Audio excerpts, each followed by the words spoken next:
nyenyak sing temenek itu tilah laga kenegen. Bahwa memilih itu adalah untuk kepentingan mereka juga ke depannya. Mungkin mereka tidak merasakan, tetapi anak cucu kita yang akan merasakan nanti.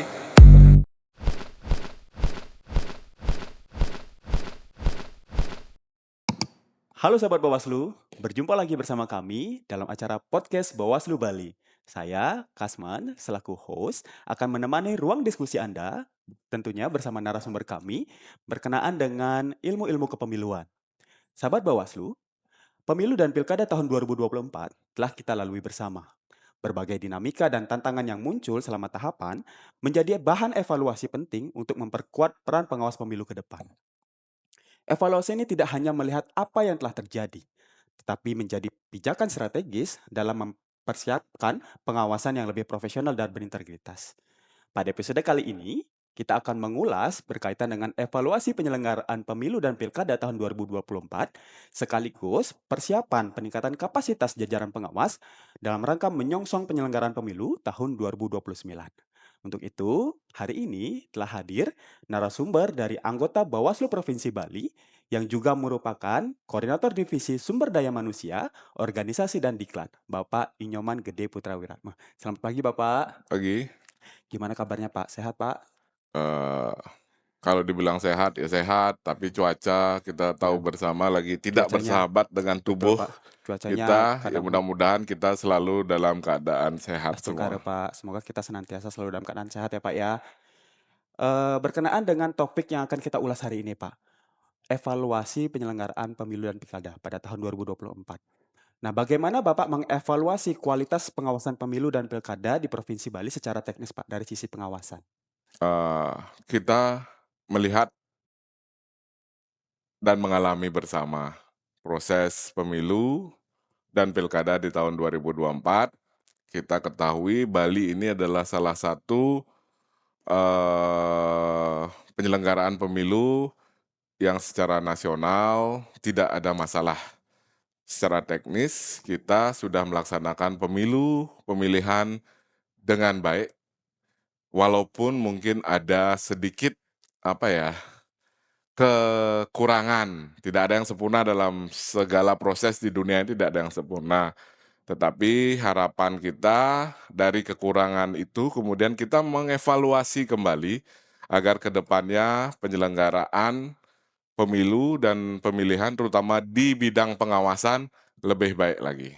Oh, boleh tahu, Pak, kiranya, kekurangan dari itu, kekurangan apanya nih, Pak? Dari sisi pengawasannya kah?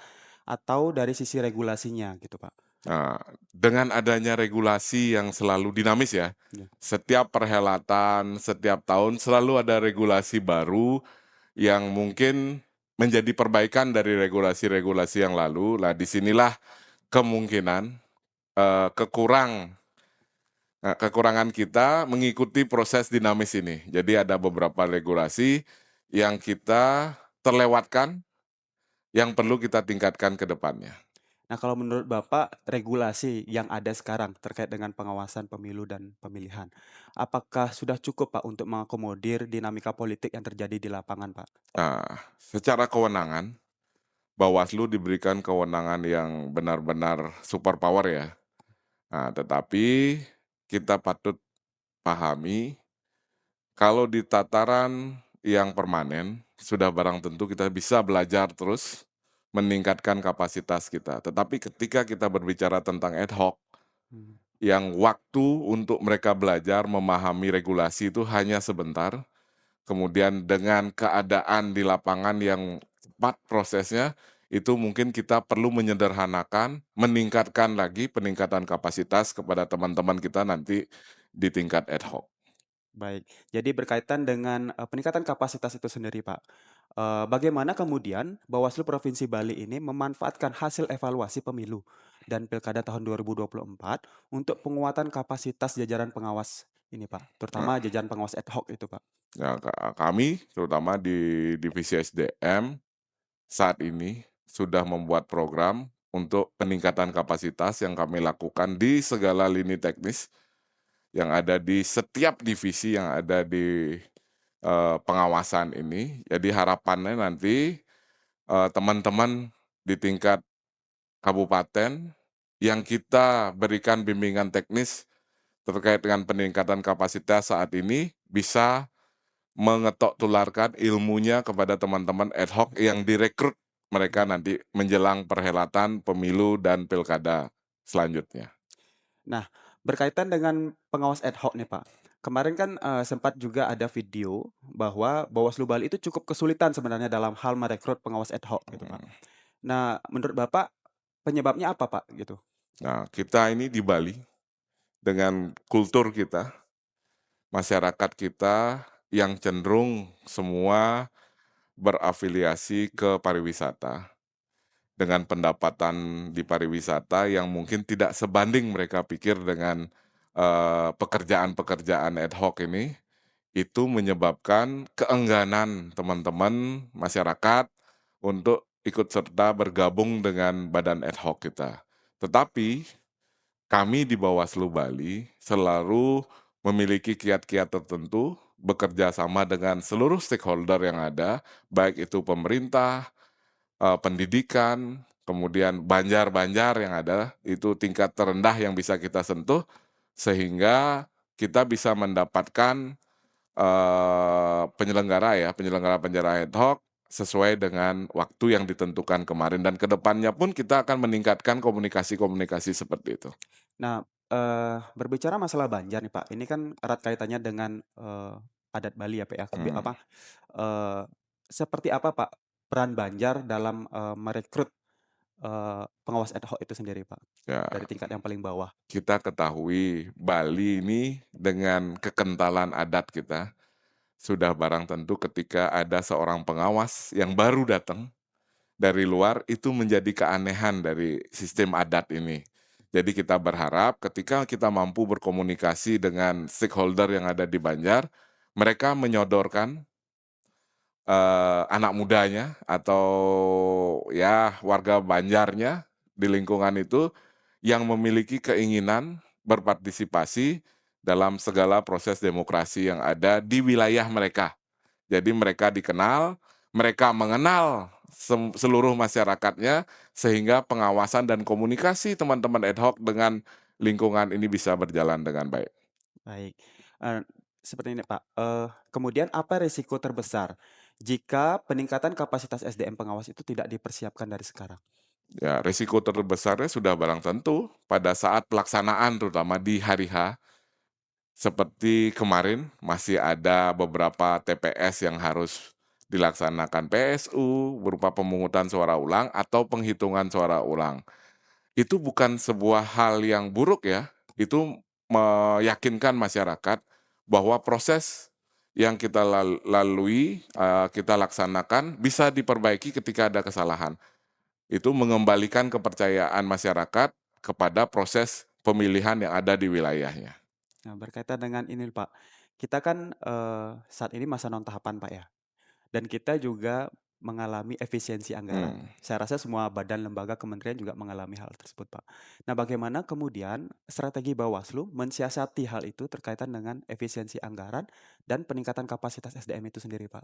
Ya, kita memang patut bersedih ya dengan adanya efisiensi ini, tetapi itu tidak boleh menyurutkan semangat kita dalam memberikan pembelajaran kepada jajaran kita. Ya, kita gunakan segala upaya kita, seperti sekarang ada Zoom ya, ya kita berkomunikasi di dunia maya dengan jajaran kita, sembari kita lakukan supervisi kepada jajaran kita untuk meningkatkan, mereview kembali apa yang sudah menjadi pengetahuan mereka agar itu melekat untuk proses selanjutnya. Seberapa efektif sih Pak sebenarnya, peningkatan kapasitas ini jika dilakukan secara daring begitu Hmm. dibandingkan dengan secara luring? Kalau menurut pandangan Bapak seperti apa? Apakah, eee, tidak masalah begitu jika dilakukan secara daring, seperti apa Pak? Kalau kita berbicara efektif, sudah barang tentu efektif itu ada di pertemuan langsung. Luring, kita bisa melihat ekspresi mereka ketika menerima Noels, pengetahuan yang kita berikan kepada mereka. Kalau secara daring, mungkin saja pada saat daring mereka hanya mengaktifkan video, kemudian mereka beraktivitas yang lain. Tetapi ketika luring, kita mengetahui bahwa dia stay tune ada di tempat itu, memperhatikan ketika kita memberikan pengetahuannya. Baik, jadi sebenarnya meskipun dengan terbatasnya anggaran, ya kita tetap berupaya ya Pak, semangat untuk menjalankan tugas-tugas pengawasan itu tersendiri, Ya, termasuk juga peningkatan kapasitas gitu ya Pak. oke.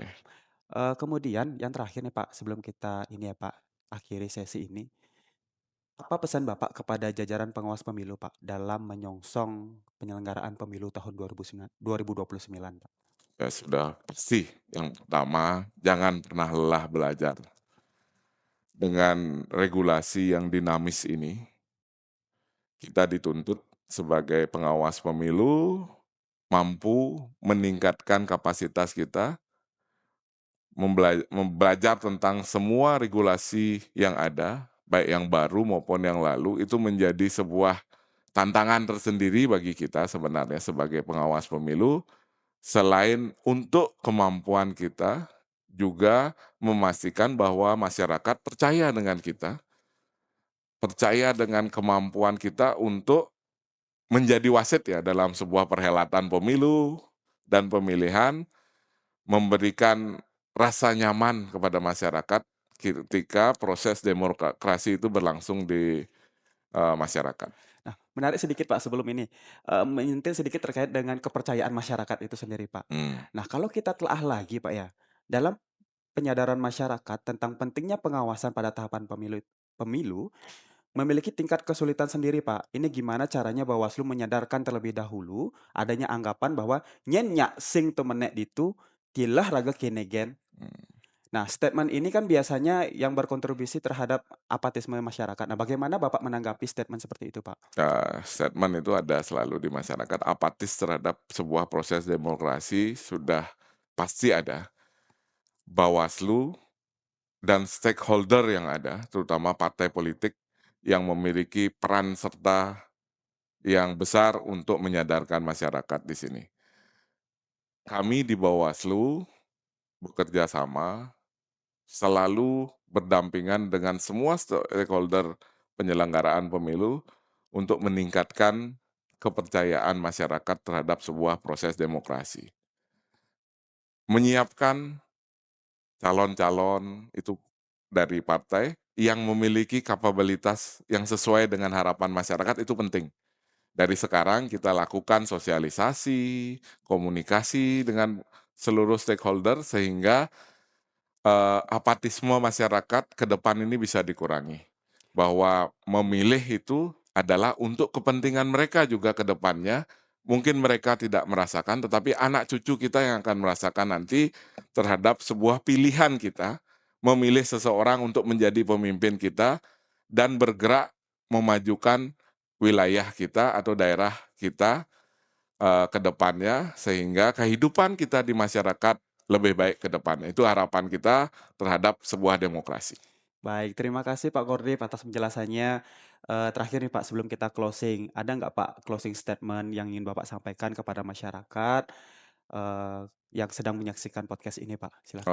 Kami berharap masyarakat ke depannya bersama kami, Bawaslu, mengawasi semua tahapan pelaksanaan pemilu, pemilihan yang ada. Sehingga ke depannya ketika masyarakat sudah paham betul tentang bagaimana mengawasi sebuah proses perhelatan demokrasi, beban-beban kerja kami yang minim ini, jumlah kami minim, dapat teratasi, kemudian semua informasi yang ada di masyarakat tentang dugaan pelanggaran itu bisa tersampaikan kepada kami, karena masyarakat sudah paham mana yang boleh, mana yang tidak.